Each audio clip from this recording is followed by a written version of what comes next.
इस्राईल मुर्दाबाद, इस्राईल मुर्दाबाद। ना ही रोएंगे और ना ही मुस्काएंगे, सिर्फ नग़्मे शहादत के ही गाएंगे। अपना बैतुल मुक़द्दस बचाने को तो मेरे बच्चे अबाबील बन जाएंगे, मेरे बच्चे अबाबील बन जाएंगे।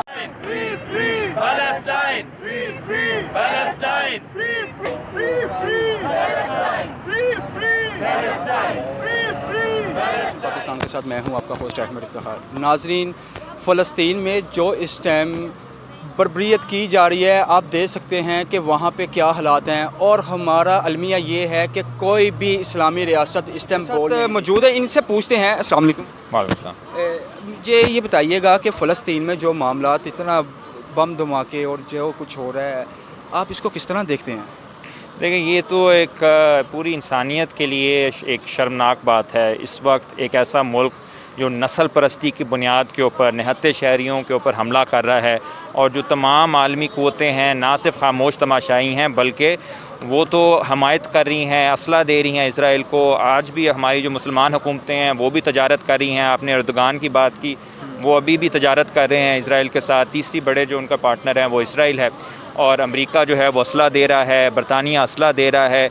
एक हमारे सामने नस्ल कुशी हो रही है आवाम की, और इसके बजाय कि उस नस्ल कुशी के जवाब में पाबंदियाँ लगें इसराइल के ऊपर, नस्ल कुशी के जवाब में तमाम जो ममालिक हैं वो अपने सफारती ताल्लुकात तोड़ें, वो उल्टा इंकरेज कर रहे हैं और एक दूसरे को ये साबित करने की कोशिश कर रहे हैं कि हम इसराइल के ज़्यादा बड़े हामी हैं। ये पूरी इंसानियत के लिए एक शर्मनाक मकाम है, और इसीलिए बहुत ज़रूरी है कि आम आवाम जो है सारी दुनिया में बाज़ उठाए।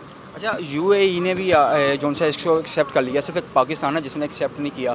आप इस बयान को उनके कैसे देखते हैं कि उनके कि वो मुसलमानों के साथ इतनी बर्बरियत कर रहे हैं कि छोटे छोटे बच्चे जो उनसे हैं, जो कि गोद में बच्चे हैं, वो भी उनको भी शहीद किया है, और जबकि एक हमारा इस्लामी ममालिक जो मुल्क है उसने एक्सेप्ट कर लिया है। ये सारे क्योंकि जो सारी रियासतें हैं ये अमेरिका ने बनाई थी दूसरी जंग अज़ीम के बाद। इनका मकसद ही था कि जो अमरीकी मफादात हैं, मगरबी मफादात हैं, सरमायादारों के मफादात हैं, उनको तहफ़्फ़ुज़ दिया जाए। तो वो सारी हुकूमतें वही काम कर रही हैं जो उनका मकसद था उन्हें बनाने का, वो तहफ़्फ़ुज़ दे रही हैं। और आप ये देखें कि इस वक्त जो फ़लस्तीनी मुल्क है, फ़लस्तीनी रियासत है, उसका इम्कान ही ख़त्म कर दिया है इसराइल ने, क्योंकि सारा जो वेस्ट बैंक है और गाज़ा है उसके अंदर से फ़लस्तीनियों को निकाल के यहूदी सेटलमेंट्स बना दी गई हैं जो कि इलीगल हैं कानूनी तौर पे। इंटरनेशनल या UN कह चुका है कई बार कि यहूदी वहाँ पे आके आबाद नहीं हो सकते जहाँ पे फ़लस्तीनी रहते हैं। अभी भी जो लड़ाई हो रही है ये शेख जरा के इलाके में शुरू हुई है, जिसमें कोशिश की जा रही है कि कई ख़ानदानों को निकाल के, उनके घरों से निकाल के वहाँ पे यहूदियों को उन घरों में रख दिया जाए। तो ये तो एक मतलब हौलनाक किस्म का वाक़या है, और इसके ऊपर आवाज़ उठाने के बजाय अगर जो रियासतें ये सोच रही हैं कि उनको तजारत में अगर थोड़ा सा फ़ायदा हो जाता है, तो ये तजारत किसी और चीज़ की नहीं, ये मुसलमान और फ़लस्तीनी अवाम के खून की तजारत कर रहे हैं, और फिर अवाम इनको पूछेगी।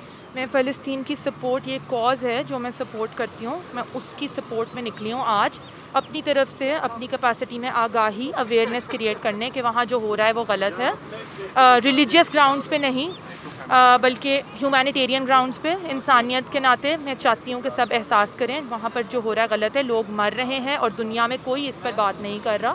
ठीक है, आपकी मेहरबानी है, आप आए हैं और आप हमसे बात कर रहे हैं, कोई कवरेज नहीं है। वहाँ क्या हो रहा है ये तो हम सब जानते हैं, क्यों हो रहा है इस बात पर ज़रूरी है कि थोड़ी सी लाइट डाली जाए। लैंड थेफ्ट है, उनको अपने ही घरों से निकाला जा रहा है। एथनिक क्लेंजिंग है, ठीक है, आप उनको मार रहे हैं।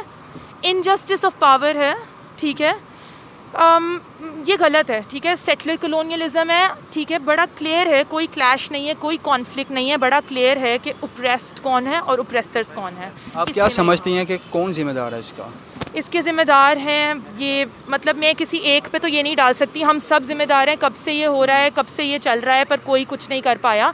पर हाँ, उम्मीद करती हूँ, मैं कॉल आउट करना चाहूँगी यूनाइटेड नेशंस और सारे लीडर्स। मैं एक आम इंसान हूँ, अगर मैं ये कॉज सपोर्ट कर रही हूँ, मैं ये फील कर रही हूँ, तो वो जो ये दुनिया चला रहे हैं वो प्लीज़ इकट्ठे हों, इस पर बात करें और इसको मसले को हल। फलस्तीन का नारा आज़ादी, फलस्तीन का नारा आज़ादी, फलस्तीन का नारा आज़ादी, सुर्ख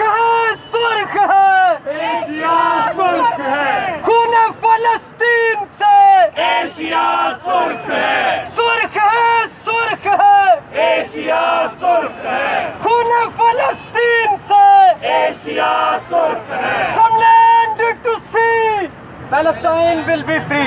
From land to sea, Palestine will be free. from land to sea, Palestine will be free.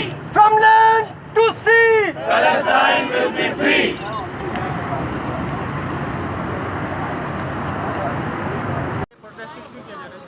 ये जी जो फ़लस्तीन के ऊपर एक एग्रेशन हुई है उसके ख़िलाफ़ हम लोग इकट्ठे हुए हैं ताकि उसको कंडेम किया जाए, क्योंकि आप देखते हैं कि पूरी दुनिया जो है उसको जो आलमी सतह पर जो किरदार अदा करना, ना सिर्फ मुसलमान बल्कि जो बड़े चैम्पियंस बनते हैं ह्यूमन राइट्स के, वो ममालिक भी खामोश हैं। तो हम इस बर्बरियत के ख़िलाफ़ हैं। ये एक बहुत पुराना तनाज़े है जिसको यूनाइटेड नेशंस ने भी इवन माना है, लेकिन उसके ऊपर अमल दरामद इसलिए नहीं होता कि जो ताकतवर क़ुव्वतें हैं वो इसका सलूशन नहीं चाहती। तो हम इसकी मजम्मत करते हैं। हम खित्ते में अमन के लिए समझते हैं कि ये तनाज़ा हल होना चाहिए, और जो ह्यूमन राइट्स वायलेशंस हो रही हैं निहत्ते फ़लस्तीनियों के ख़िलाफ़, उसके साथ हम फ़लस्तीनियों के साथ इन सॉलिडारिटी हम लोग खड़े हुए हैं। Thank you. नहीं, अनफॉर्चुनेटली जो मुस्लिम उम्मा की आप बात करते हैं, मैं तो समझती हूँ कोई ऐसी उम्मा एग्जिस्ट ही नहीं करती, क्योंकि इन्होंने हमेशा ताकतवर क़ुव्वतों का साथ दिया। और जब भी इवन के मुसलमान मुल्क जो अपने आप को मुसलमान मुल्कों के अंदर कभी इस तरह का बर्बरियत हुई तो ये लोगों की इतनी हिम्मत नहीं हुई कि खड़े हुए, क्योंकि ये सब लोग उन्हीं के जो हैं बेनिफिशरीज़ हैं, जो आलमी क़ुव्वतें हैं, और ये उनके साथ मिलकर ये चलते हैं। सिर्फ मुसलमानियत को ये शीरत पसंदी के लिए इस्तेमाल करते हैं। हम इस तमाम रवैयों की मजम्मत करते हैं। देखिए जी, प्रोटेस्ट तो एक सिंबॉलिक सॉलिडारिटी होती है और एक इशू को लेके चलने की बात होती है, लेकिन इसके सलूशंस जो हैं आप सब जानते हैं कि वो मौजूद हैं। आलमी सतह पर ये तनाज़ा 2 मिनट में हल हो सकता है, लेकिन अगर इसको असूली तौर पे तय किया जाए, अगर ये ताकत की बुनियाद पर हल करना चाहेंगे तो वो हल नहीं होगा। और मुज़ामत और जद्दोजहद जो होती है वो ज़िंदा कौमें करती हैं, और हम देख रहे हैं कि फ़लस्तीनियों की ये आज की नहीं, ये बहुत पुरानी जद्दोजहद है जो वो कर रहे हैं।